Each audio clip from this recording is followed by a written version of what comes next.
بسم اللہ الرحمن الرحیم۔ السلام علیکم ورحمۃ اللہ وبرکاتہ۔ نبی کریم صلی اللہ علیہ وآلہ وسلم کا فرمان، نبی کریم صلی اللہ علیہ وآلہ وسلم اپنی امت سے کس قدر محبت، کس قدر لگاؤ رکھتے تھے۔ نبی کریم صلی اللہ علیہ وآلہ وسلم کو ہم سے کس قدر محبت تھی کہ نبی کریم صلی اللہ علیہ وآلہ وسلم اپنی دعاؤں میں اپنی امت کو ہمیشہ یاد رکھتے۔ سیدنا ابو ہریرہ رضی اللہ عنہ کہتے ہیں کہ رسول اللہ صلی اللہ علیہ وآلہ وسلم نے فرمایا، ہر نبی کی ایک دعا ہے جو ضرور قبول ہوتی ہے، اور ہر نبی نے جلدی کر کے وہ دعا دنیا میں ہی مانگ لی، اور میں اپنی دعا کو قیامت کے دن کے لیے اپنی امت کی شفاعت کے لیے چھپا کر رکھتا ہوں۔ سبحان اللہ۔ نبی کریم صلی اللہ علیہ وآلہ وسلم نے اپنی دعا کو قیامت کے دن کے لیے رکھا کہ وہ اپنی امت کی شفاعت کریں گے، اور اللہ کے حکم سے میری شفاعت، نبی کریم صلی اللہ علیہ وآلہ وسلم نے فرمایا، اور اللہ کے حکم سے میری شفاعت ہر اس امتی کے لیے ہوگی جو اس حال میں فوت ہوا کہ اس نے اللہ کے ساتھ کسی کو شریک نہیں ٹھہرایا۔ کیونکہ سیدنا عثمان رضی اللہ تعالیٰ عنہ سے روایت ہے کہ رسول اللہ صلی اللہ علیہ وآلہ وسلم نے فرمایا، جو شخص مر جائے اور اس کو اس بات کا یقین ہو کہ کوئی عبادت کے لائق نہیں اللہ کے سوا، تو وہ جنت میں جائے گا۔ مطلب یہ کہ جو اس دنیا سے رخصت ہو، اس حال میں رخصت ہو کہ اس نے اللہ کے ساتھ کسی کو شریک نہیں ٹھہرایا، وہ ایمان کی حالت میں مرا۔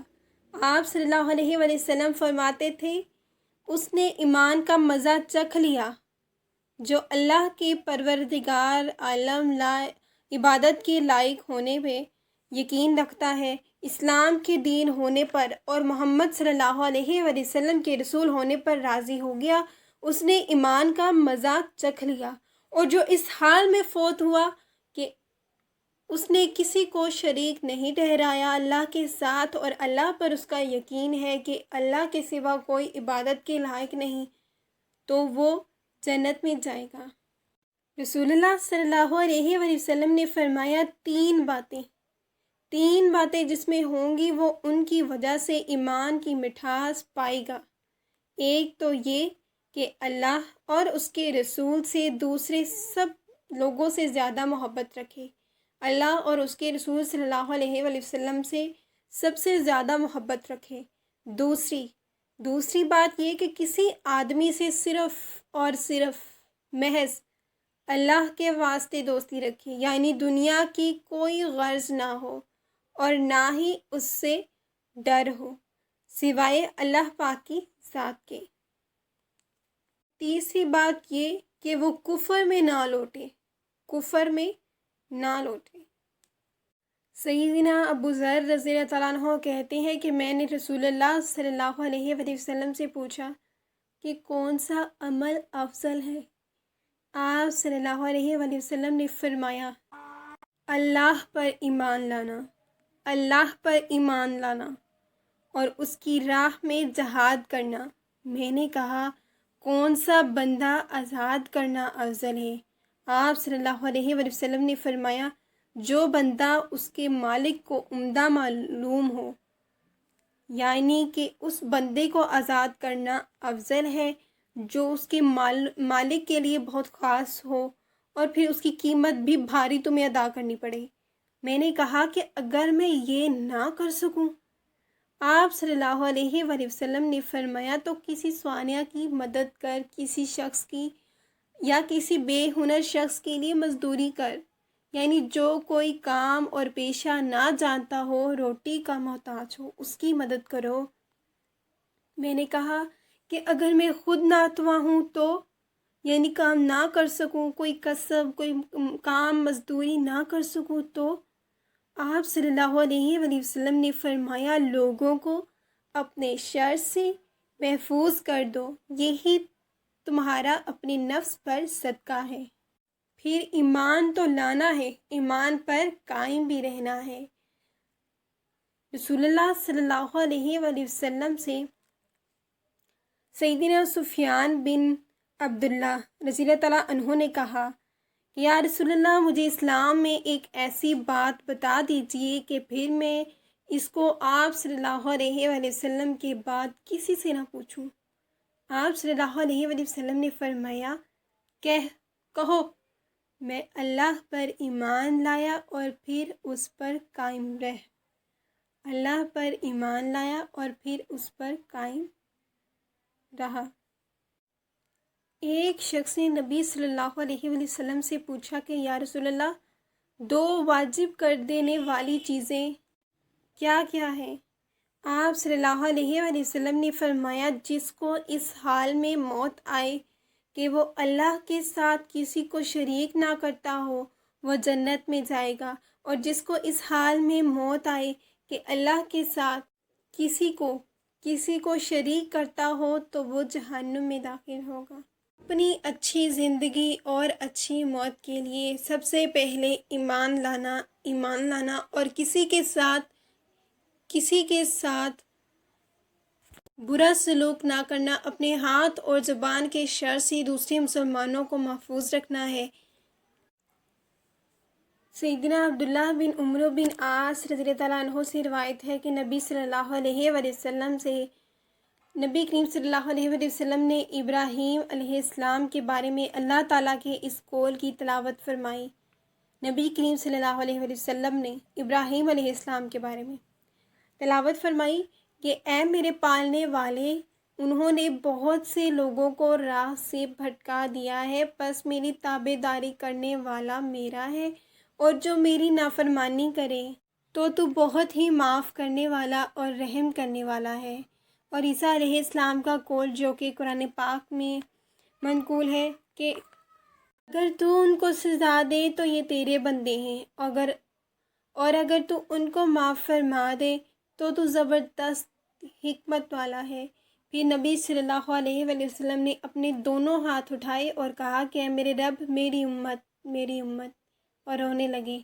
اللہ نے فرمایا، اے جبرائیل، تم محمد صلی اللہ علیہ وآلہ وسلم کے پاس جاؤ، اور تیرا رب خوب جانتا ہے، لیکن تم جا کر ان سے پوچھو کہ وہ کیوں روتے ہیں۔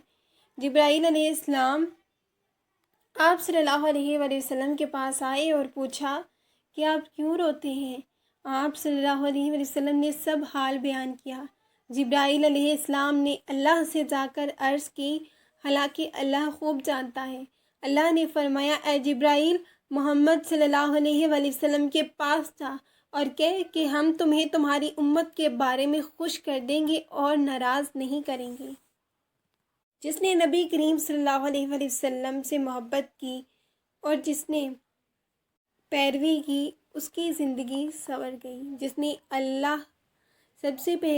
اللہ پر ایمان لایا اور اللہ کو مانا، اللہ کے ساتھ کسی کو شریک نہیں ٹھہرایا، اس کی زندگی اور موت دنیا اور آخرت سنور گئی۔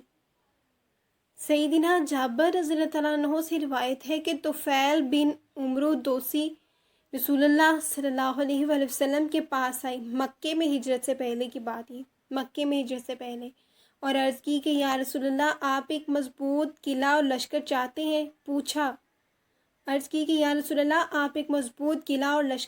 ہیں؟ تو آپ صلی اللہ علیہ وسلم نے کسی وجہ سے قبول نہ کیا، کیونکہ اس قلعے کے لیے کہا جو کہ جاہلیت کے زمانے میں دوست کا تھا، تو آپ صلی اللہ علیہ وسلم نے اس وجہ سے قبول نہ کیا۔ تو اللہ تعالیٰ نے انصار کے حصے میں یہ بات لکھ دی تھی کہ رسول اللہ صلی اللہ علیہ وسلم ان کے پاس ان کی حمایت اور حفاظت میں رہیں گے۔ پھر جب رسول اللہ صلی اللہ علیہ وسلم نے مدینہ کی طرف ہجرت کی تو سیدنا طفیل بن عمرو رضی اللہ عنہ نے بھی ہجرت کی، اور ان کے ساتھ ان کی قوم کے ایک شخص نے بھی ہجرت کی۔ پھر مدینہ کی ہوا ان کو ناموافق ہوئی اور ان کے پیٹ میں عارضہ پیدا ہو گیا، تو وہ شخص جو سیدنا طفیل رضی اللہ عنہ کے ساتھ آیا تھا نا، وہ بیمار ہو گیا، اور تکلیف کے مارے اس نے اپنی انگلیوں کے جوڑ کاٹ لیے۔ وہ بیمار ہو گیا اور اس نے تکلیف کے مارے اپنی انگلیوں کے جوڑ کاٹ لیے، تو اس کے دونوں ہاتھوں سے خون بہنا شروع ہو گیا، اور اس قدر خون بہا کہ وہ مر گیا۔ اس کے دونوں ہاتھوں سے خون بہنا شروع ہو گیا یہاں تک کہ وہ مر گیا۔ پھر سیدنا طفیل رضی اللہ تعالیٰ عنہ نے اسے خواب میں دیکھا اور اس کی حالت اچھی تھی مگر اپنے دونوں ہاتھوں کو چھپائے ہوئے تھے۔ سیدنا طفیل رضی اللہ تعالیٰ عنہ نے پوچھا کہ تیرے رب نے تیرے ساتھ کیا سلوک کیا؟ اس نے کہا مجھے اس لیے بخش دیا گیا کہ میں نے اس کے پیغمبر کی طرف ہجرت کی تھی۔ سبحان اللہ۔ سیدنا طفیل رضی اللہ تعالیٰ عنہ نے کہا کہ کیا وجہ ہے کہ میں دیکھتا ہوں تو اپنے دونوں ہاتھ چھپائے ہوئے ہیں؟ وہ بولا کہ مجھے حکم ہوا ہے کہ ہم اس کو نہیں سنواریں گے جس کو تو نے خود بخود بگاڑا ہے۔ پھر یہ خواب سیدنا طفیل رضی اللہ تعالیٰ عنہ نے رسول اللہ صلی اللہ علیہ وآلہ وسلم سے بیان کیا۔ آپ صلی اللہ علیہ وآلہ وسلم نے فرمایا اے اللہ اس کے دونوں ہاتھوں کو بھی بخش دے جیسے تو نے اس کے سارے بدن پر کرم کیا ہے، یعنی کہ اس کے دونوں ہاتھوں کو بھی درست کرتے۔ آپ صلی اللہ علیہ وآلہ وسلم نے دعا کی۔ تو انہی تمام خوبصورت باتوں کے ساتھ مجھے دیجیے اجازت۔ اپنا بہت خیال رکھیے گا۔ آپ کا بہت بہت شکریہ دیکھنے کے لیے، اور نبی کریم صلی اللہ علیہ وآلہ وسلم پر درود بھیجیے جب جمعہ کا دن ہو۔ آپ صلی اللہ علیہ وآلہ وسلم نے بھی ہمیں اپنی زندگی میں اپنی دعاؤں میں ہمیں یاد رکھا، اور اپنی دعاؤں میں بھی نبی کریم صلی اللہ علیہ وآلہ وسلم پر درود و سلام رحمت بھیجیے۔ ٹھیک ہے، جزاک اللہ خیر، فی امان اللہ۔